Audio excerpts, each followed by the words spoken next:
ओम श्री गणेशाय नमः। मित्रों, आज इस वीडियो के माध्यम से हम बात करेंगे संक्षिप्त योग वशिष्ठ से। ये प्रसंग लिया है मित्रों, और आज का प्रसंग होगा विविध युक्तियों द्वारा दैव की दुर्बलता और पुरुषार्थ की प्रधानता का समर्थन। ये शिक्षा मित्रों वशिष्ठ जी श्री राम जी को जो दिए थे, उसी की चर्चा इस वीडियो के माध्यम से हम कर रहे हैं। और इसके हर भाग को मित्रों, एक भाग को हम डेली बना रहे हैं और आप लोगों से साझा कर रहे हैं। जो लोग उद्योग का त्याग करके केवल दैव के भरोसे बैठे रहते हैं, वे आलसी मनुष्य स्वयं ही अपने शत्रु हैं। वशिष्ठ जी बता रहे हैं श्री राम जी को, वे अपने धर्म, अर्थ, काम और मोक्ष चारों पुरुषार्थों का नाश कर डालते हैं। बुद्धि, मन और कर्मेंद्रियों के द्वारा की जाने वाली चेष्टाएं पौरुष के रूप हैं। इन्हीं से अभिष्ट फल की प्राप्ति होती है। साक्षी चेतन में पहले जैसी विषय की अनुभूति होती है, मन वैसी ही चेष्टा करता है। मन के व्यापार के अनुसार शरीर चलता है, शारीरिक क्रिया होती है और उनके अनुसार ही फल की सिद्धि होती है। लोक में जहाँ जहाँ जैसे जैसे पुरुषार्थ की आवश्यकता होती है, वहाँ वहाँ वैसे पौरुष के उपयोग से तदनुरूप लौकिक या वैदिक फल की सिद्धि होती है। पुरुषार्थ से ही बृहस्पति देवताओं के गुरु बने हुए हैं और पुरुषार्थ से शुक्राचार्य ने दैत्य राजाओं के गुरु का पद किया है, जो नाना प्रकार के आश्चर्यजनक वैभव आश्रय अधिपति थे और वैभव भोग की दृष्टि से महान समझे जाते थे। ऐसे पुरुष भी अपने दोष युक्त पौरुष पापाचरण से ही नहीं ही नरकों के अतिथि हुए हैं। उच्च पदवी से भ्रष्ट हो गए, सहस्रों संपदाओं और हजारों विपत्तियों से पूर्ण नाना प्रकार की अनुकूल प्रतिकूल दशाओं में पड़े हुए विभिन्न जातियों के प्राणी अपने पुरुषार्थ से ही उन्हें लांघ कर कल्याण के मार्ग पर अग्रसर होते हैं। शास्त्रों के अभ्यास, गुरु के उपदेश और अपने प्रियत्र, इन तीनों से ही सर्वत्र पुरुषार्थ की सिद्धि देखी जाती है। कल्याणकामी पुरुष अशुभ कर्मों में लगे हुए मन को वहां से हटाकर प्रयत्न पूर्वक शुभ कर्मों में ही लगाएं। यही संपूर्ण शास्त्रों के सारांश का संग्रह है। वत्स, जो वस्तु कल्याणकारी है, जो तुच्छ नहीं, सबसे उत्कृष्ट है तथा जिसका कभी विनाश नहीं होता, उसी का यत्र पूर्वक आचरण करो।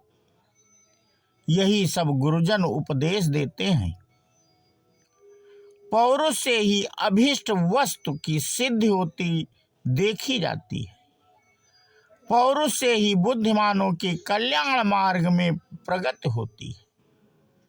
दैव तो दुख सागर में डूबे हुए कोमल एवं दुर्बल चित्त वाले लोगों के लिए आश्वासन मात्र है।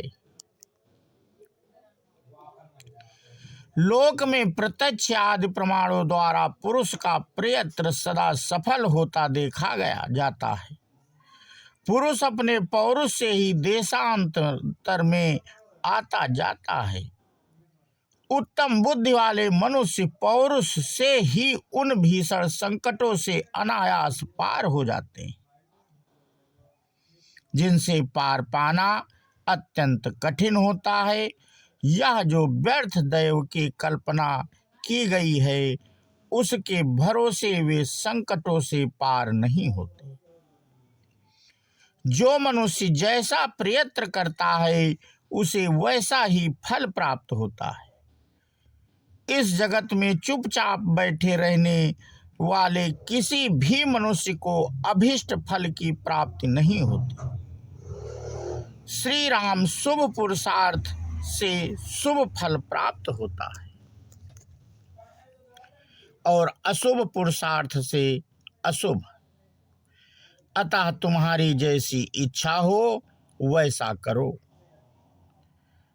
अपने परम अभिष्ट वस्तु को प्राप्त करने वाले एकमात्र कार्य के प्रयत्न में जो तत्पर हो जाना है, उसी को विद्वान पुरुष पौरुष कहते हैं। उस तत्परता से ही सब कुछ प्राप्त किया जाता है। अपने पैरों द्वारा एक स्थान से दूसरे स्थान में जाना, हाथ का किसी द्रव्य को धारण करना तथा दूसरे दूसरे अंगों को तदनुकूल व्यापार में प्रवृत्त हो,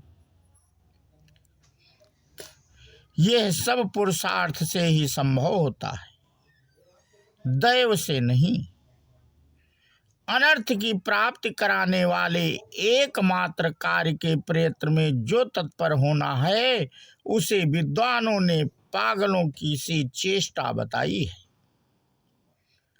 उससे कोई भी शुभ फल नहीं प्राप्त होता, अशुभ फल ही प्राप्त होता है। कर्तव्य पालन के लिए जो शरीर आदि का संचालन होता है, वही जिसका धर्म है, उस क्रिया से सत्संग और सत शास्त्रों के स्वाध्याय से शुद्ध एवं तेज की हुई अपनी बुद्धि के द्वारा जो स्वयं ही आत्मा का उद्धार किया जाता है, वही परम स्वार्थ की सिद्धि है। विद्वान लोग अनंत समता रूप परमानंद से पूर्ण अपने परम प्राप्य अर्थ पर ब्रह्मा परमात्मा को जानते हैं। जिन साधनों से उसकी प्राप्ति होती है, उन्हीं का नित्य निरंतर सेवन करना चाहिए। वे साधन हैं शास्त्रों के स्वाध्याय और सत्संग आदि।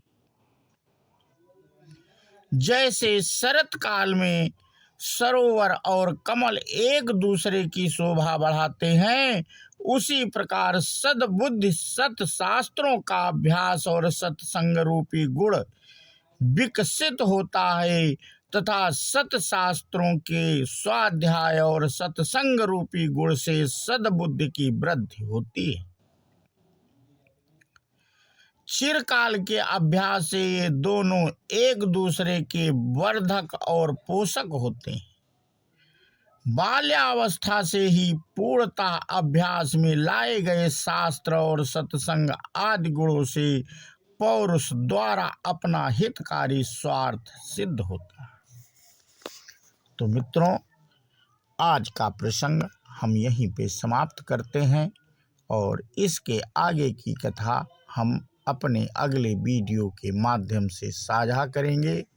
बोलो सियावर रामचंद्र की जय, हनुमान जी की जय। जय हिंद, जय भारत, वंदे मातरम।